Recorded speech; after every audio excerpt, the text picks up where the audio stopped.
We'll call the meeting to order. Entertain a motion to approve the minutes from the October 26th meeting. So, second. Moved and seconded. Is there any discussion? Hearing none. All those in favor signify by saying aye. Aye. 5-0. Okay, additions and deletions. This will be a 7E, a meeting in reference to the DSP dispatching services. That's going to be added to my reports. We have members of the public. Mr. Ned Phoenix is here to discuss an issue. That's an addition. Under correspondence, we have the county tax bill, and we have a list of thank you letters for funds that have been distributed from the approved by the voters at last town meeting. And then we have an addition to new business, B, being the sheriff's department contract rate. It's available. Okay. So, Mr. Phoenix, you sent us a letter. I've read through it. It sounds like you've been going through quite an issue with this over the last year or two. Sure. And what Mr. Phoenix is asking us to do is waive his penalty fee of $289.51 on the homestead declaration. It's a late fee.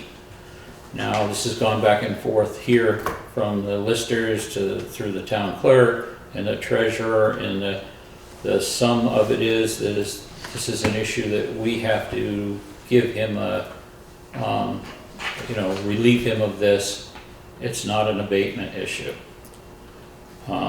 Is there anything you'd like to discuss with this? I believe I've written everything I could say. If you've all read it, you know what I know. Okay. What would you like to know? Well, do you have any questions? No. Have any questions for No, him? this was very detailed.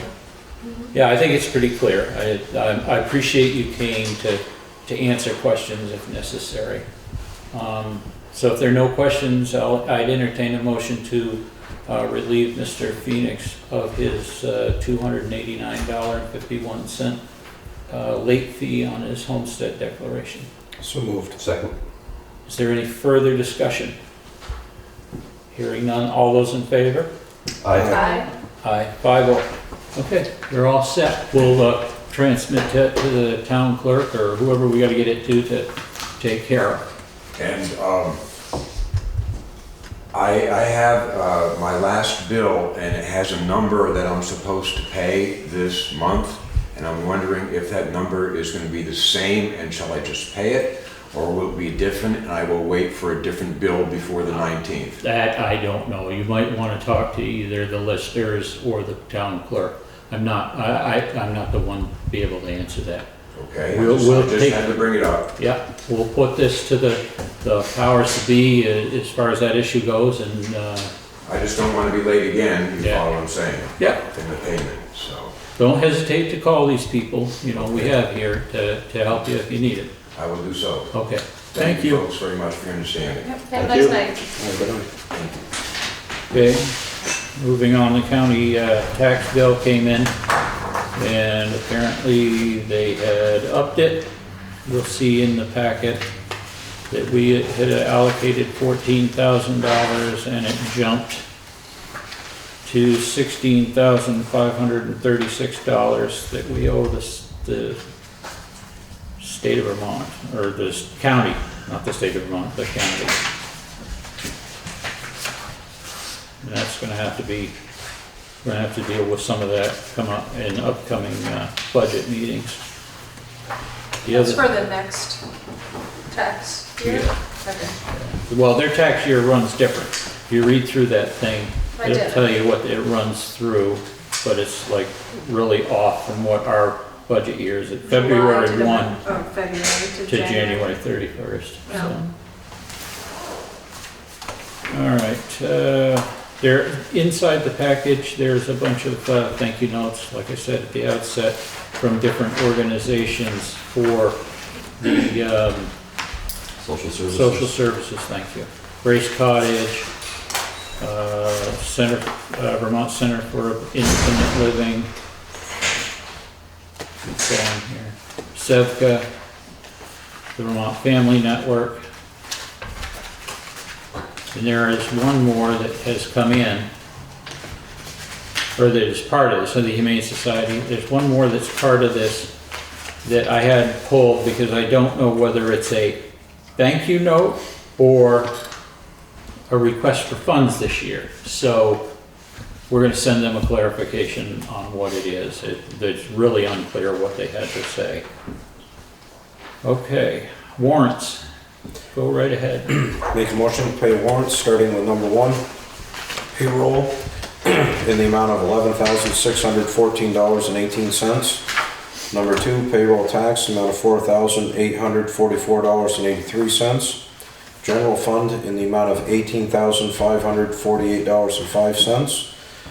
Highway in the amount of $711.42.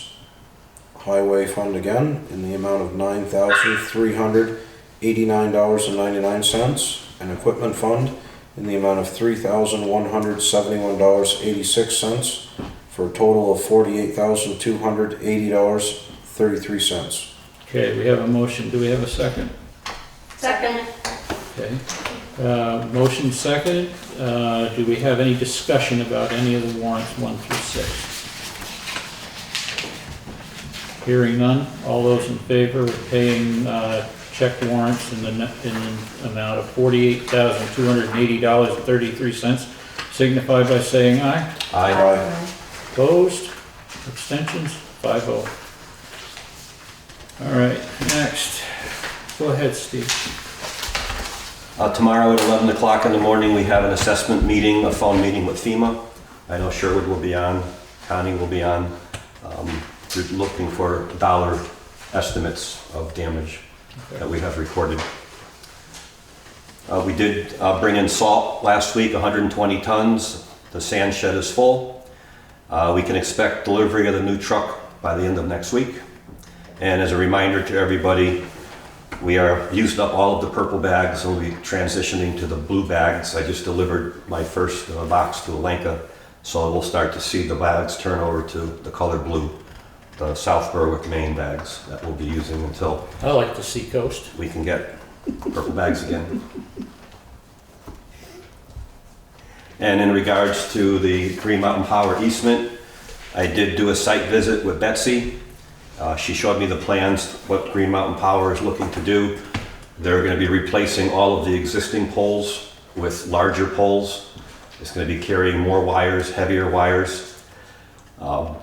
The measurements are from the center line of the road of Route 30 into Taft Meadows. So the furthest pole in on the whole stretch of Taft Meadows is 47 feet from the center line of Route 30, plus an additional 12 feet past the pole for an anchor. So that's what the easement is for.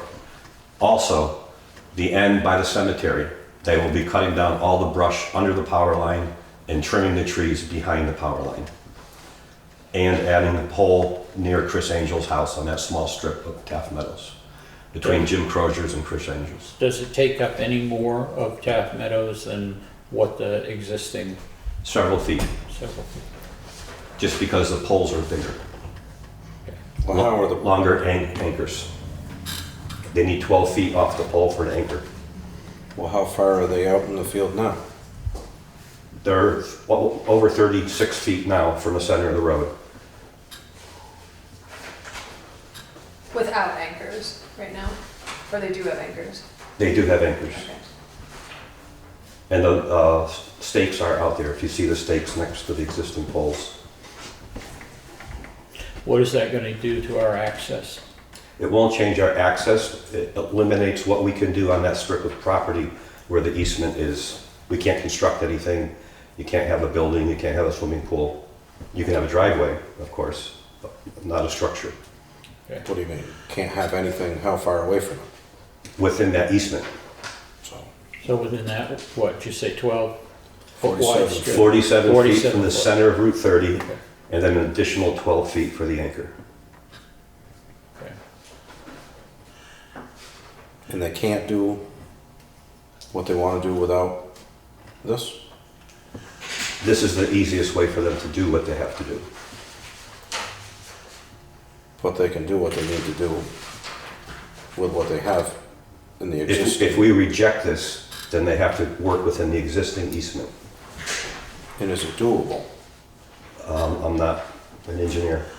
What do you think, Irvin? You've been here the longest. That pole's been there for probably 75 or 100 years. Why are they gonna go back into that meadow more? While they mow the hay or anything else? And not only that, if they build a firehouse out there, that's gonna be right back into where they wanna get in there.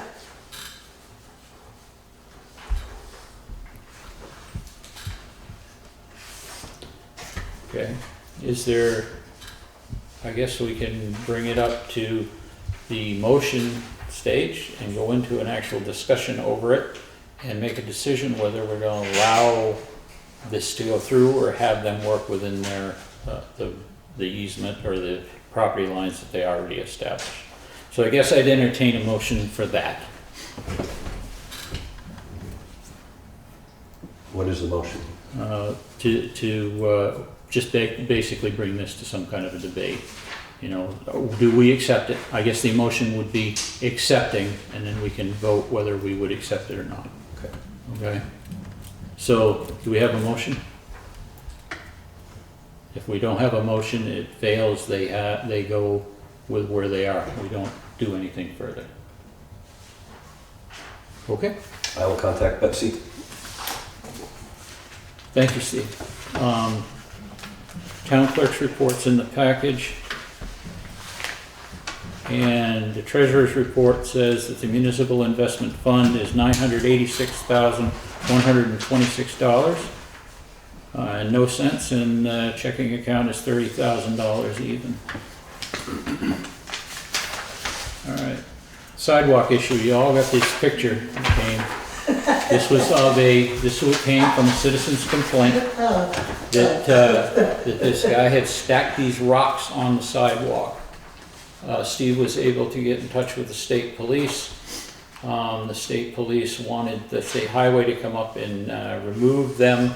State highway would not do it, so the state police came up with 2 troopers and convinced the property owner off to the right of this rock pile that he had ought to take care of it and remove it. And as of 5 o'clock that day, it was gone. But this came as a result of a complaint about, for Halloween, kids getting hurt on those rocks. Now, did he put it out there the day of Halloween? No, they've been out there for They were out there for a week, 2 or 3 days anyways. almost a Are week. they the property owner's stuff? Yeah, they're his. Yeah, He probably took them back. he's making a point. What that What's point the is, point? who Yeah. knows? I believe you will find that Fragility? the state right away goes putting it to his front door. Yeah, we tried that, but if not, because of the safety issues, our people were gonna go remove those one way or the other, that day. Because that's just ridiculous, somebody falls and gets hurt there. All right, anything further with that one? All right. There's a meeting, Department of Public Safety is having a meeting on November 17th from 9 to 10 a.m. on MS Teams, Microsoft Teams, and this is to discuss dispatching services. Now, we don't have dispatching services from state police. However, the 911 calls, anytime they go through, go to state police. So if you want the fire department, you want rescue, and you call 911, it goes to the state police. And my understanding is what they want to recover the cost of transferring that call from the PSAP to Keene, where we pay in excess of $21,000 a year to dispatch. So I'm going to be on that call. I'm going to have Connie on this call. Apparently, this has been going on for 6 or 8 months, and this is the first time that I'm actually hearing about it. So we'll see what happens on the 17th. Any input? Anything you want to me to bring up? I don't understand that. I guess. I'm No, just- I don't either. I don't know why, since we don't have state police services for anything other than emergency calls, that dispatch fee may be coming to us. So, we'll find out. All right, Leland and Gray use permit. Where did I put that? Yes. They're requesting to use the second floor for a meeting that's gonna bring together kids that are part of the Leland and Gray school system. It's slotted for 9 to 3. The only caveat that I have is that nobody's allowed on that stage because of those curtains, and that they need to contain all of their activities to the second floor because we still have business to run. Is there any questions about this? Any concerns about this? Nope. Okay, I'd entertain a motion to accept this. The insurance is covered, so we're all set there. And we're waiving the fee. We usually do to the school system, so no problem with that? No question. Okay. All right, so do I have a second on accepting this? Second. All those in favor signify by saying aye. Aye. Opposed? None, it's 5-0. All right, so we'll get that sent out. That is all I have for the regular open session. We have an executive session to deal with a personnel issue, and I would entertain a motion to adjourn the meeting. There'll be no report out of this, so adjourn the regular meeting and go into an executive session. So moved. Second? All right. All those in favor signify by saying aye. Aye. 5-0. All right, thank you.